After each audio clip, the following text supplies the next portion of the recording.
If you are what you think about, then you have to start getting real careful about what you think about. Now, you have to start this with being cautious about every conversation that you have with your friends, with your relatives, with your mother, with your husband, with your children, that focuses on what's missing in your life. Because if you want to attract something into your life, something good, something grand, something godlike, something prosperous, something of well-being, health, whatever it might be, if you want to attract that into your life, but you're talking about what's missing and thinking about what's missing, and you understand that what you think about is what expands, you will continue to expand more of what's missing, and you'll continue to attract what's missing in your life. I never talk about what's missing in my life. I only put my attention on what I intend to create. And I have shifted it. And I learned this lesson a long time ago, but the place that it probably expresses it better than any is Esther and Jerry Hicks' book, Ask and It Is Given. The teachings of Abraham is called Learning to Manifest Your Desires. Have more than anything, I think they're the greatest, among the really greatest teachings on the planet today. And I know Esther and Jerry, I know them well, I've been with them on many occasions. It's about practicing this idea of not putting your thoughts on what is missing and shifting it to, it's on its way. It's on its way. It's on its way. 4 words, just get them tattooed someplace inside of you. Whatever it is that you would like to attract into your life, know that it's on its way. And I want to say to you that as you begin to get your thoughts more harmonized with Tao thinking, that is, with the thinking of the source, the thinking of God, that which always has been, that which does nothing but leaves nothing undone, as you begin to more and more harmonize in this way, what happens is that you start elevating your thoughts so that the habit of how you think becomes more harmonized. Rather than a polarity with what you want to attract, it becomes harmonized with it, and it becomes your natural way of how you think all the time. And you start then beginning to teach your children the same way of thinking. So you just catch them when they start saying things like, oh, with my luck it won't work out. Why have any of us ever learned to say, with my luck, and having it mean things aren't going to work out? Why wouldn't you say, and just have it as your habit, with my luck, it'll probably show up faster than it normally does? Why not have that kind of a way? Because here's what happens. As you begin to shift the way that you think and have an anticipation that this thing is going to work out for you, you can only act upon your thoughts. And as you get these higher and higher thoughts, what happens is that the thought is now more aligned with what it is you want to attract, and then you start acting upon that thought.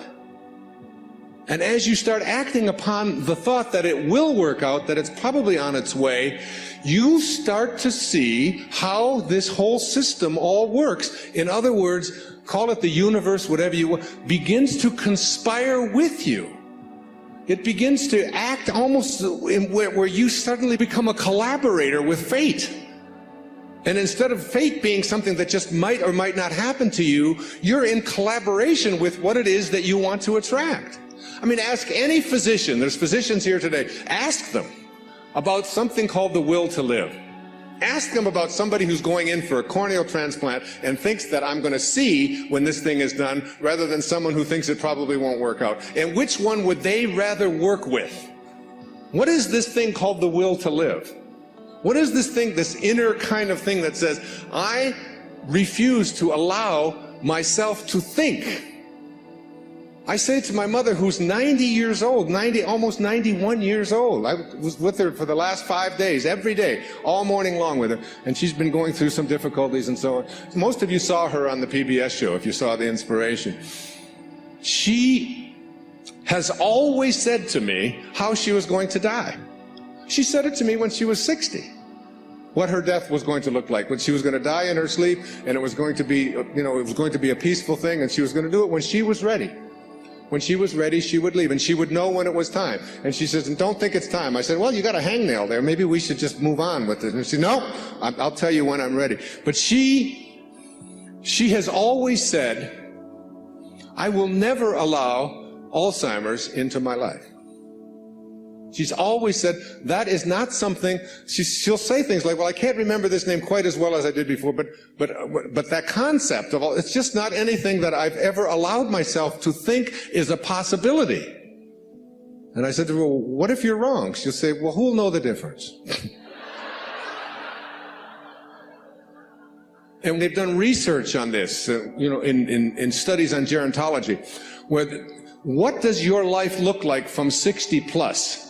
Versus what does your life look like from 60 down to into your 20s? That people who live a dynamic life into their 60s, 70s, 80s, and 90s, people who feel strong, who don't feel that getting older means that I have to in any way decline any place, physically or mentally. Getting older has nothing to do with the concept of declining. That when people are in their 20s and 30s and 40s and 50s, and this is their perception of what their life is going to be like when they're in their 60s, that those people have a much greater chance of not attracting the kinds of diseases that are so much age-related as do people who think of old as infirm and declining throughout their 20s, 30s, 40s, and 50s.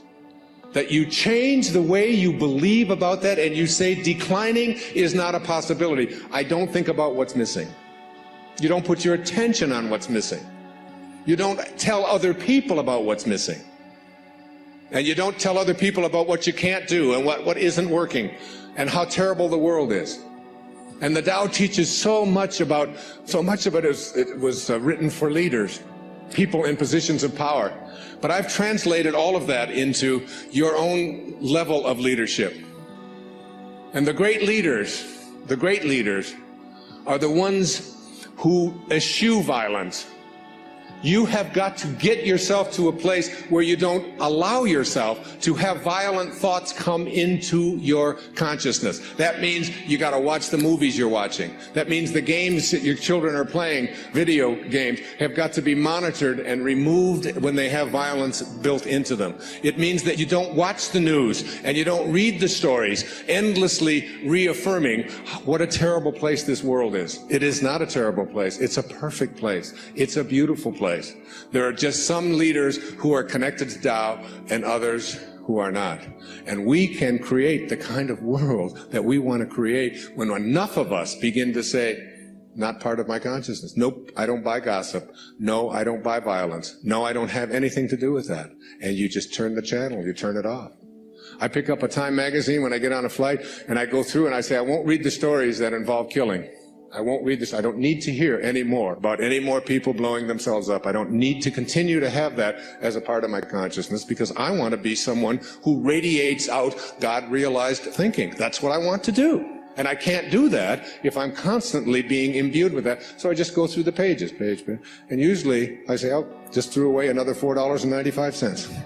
There's nothing in it to read. Every once in a while, good story about maybe Tiger Woods or something. But by and large, there's not much in there. And you don't have to fill yourself with that kind of energy. So you don't put your thoughts on what's missing. You don't put your thoughts on what always has been. You don't put your thoughts on what others want for you, unless you want more of what others want for you to continue to show up into your life. So that if you're having conflicts with anybody that's out there, you don't have to put your attention on any thought that is out of harmony with the relationship that you would like to have. It doesn't have to be. You can have a love story replace a hate story by just changing your thoughts in any moment of your life. As you'll see, some of you will see it this afternoon, as Katie works with some of you and does the work and teaches you to ask yourself these questions about how can you be sure? How can you be sure that that thought is true? Why not have a love relationship with your ex-husband or your ex-wife? Why not have a love relationship with your in-laws? Why not? Why not have it with everyone on the planet? Why not? Indeed, why not? Every moment of your life, this choice is yours. You can either be a host to God or a hostage to your ego. It's your call. God bless you, and thank you for your attention. Namaste. Thank you.